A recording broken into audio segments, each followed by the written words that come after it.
Welcome back. Now it's around the time of the year where parents and caregivers lament the high costs associated with the back to school season.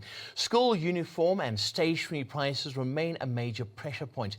This despite the Competition Commission's 2021 guidelines, which it introduced as a means to help curb anti-competitive practices, which are responsible for inflating prices in the school uniform market. Karabo Motaung is the principal analyst in the advocacy division at the Competition Commission, and she joins us now. Karabo, hi, good to have you with us on Business Lunch.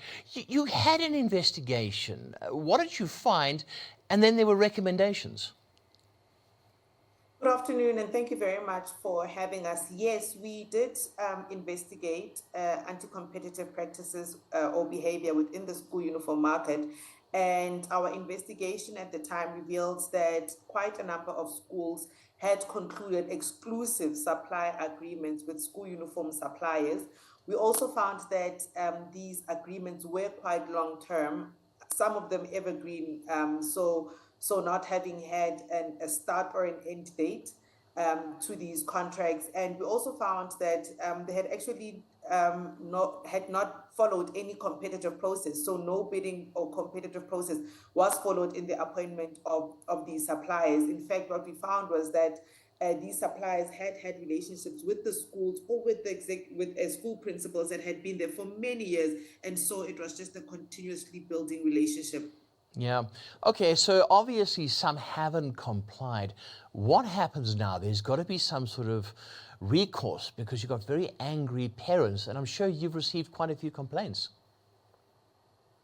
Indeed, the Commission has been very upfront about the fact that it is not interested in prosecuting schools. In fact, we were more interested in having schools align and change the behavior within the industry. And so alignment with the guidelines was more critical for us, ensuring that the overall impact is broader and wider, and more impactful for parents who are struggling with high fees. However, the Commission has undertaken extensive advocacy and education. We've taken extensive measures to support schools to this end, and we are of the view that schools have been given sufficient time to ensure that they do comply with the guidelines and that they do implement measures to ensure the affordability of school uniform. And so any conduct, firms, whether schools, whether suppliers still found to having contravened the Competition Act will be prosecuted.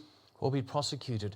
School governing bodies, I mean, I would think they would also have a role to play in this because if they do, they can tell suppliers this is not on. Parents don't go there. They could have some sort of intervention. What is their role?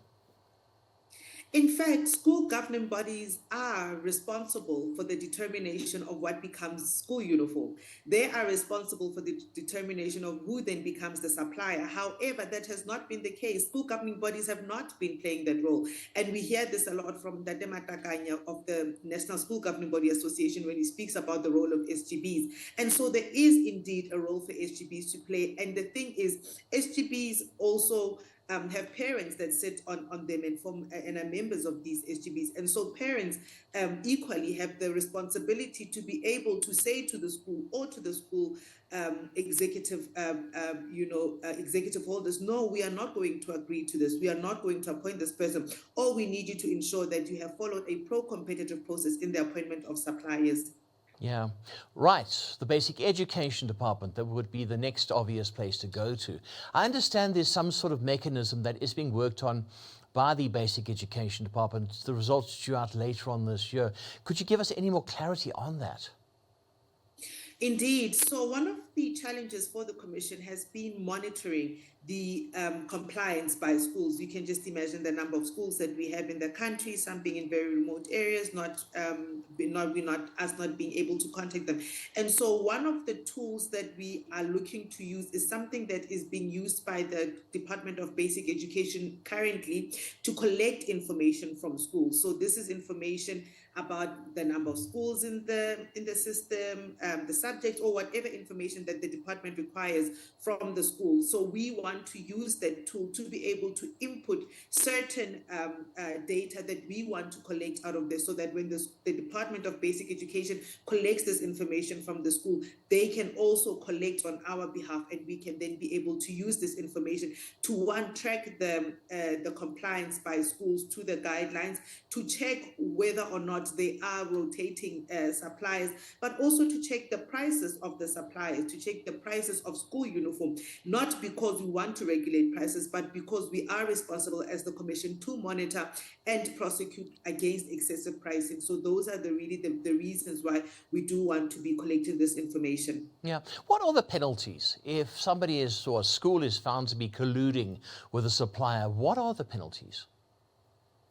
The Commission's penalty regime, can see firms being prosecuted or being penalized up to 10% of their turnover, and so that's quite a chunky amount. But more than that, I think for us, for schools, just the process of going through that litigation is just enormous. It is time consuming. And we are of the view that schools are better off focusing on education. They are better off ensuring that they adhere to the guidelines rather than finding themselves on the other side and having to go through a long litigious process. Yeah.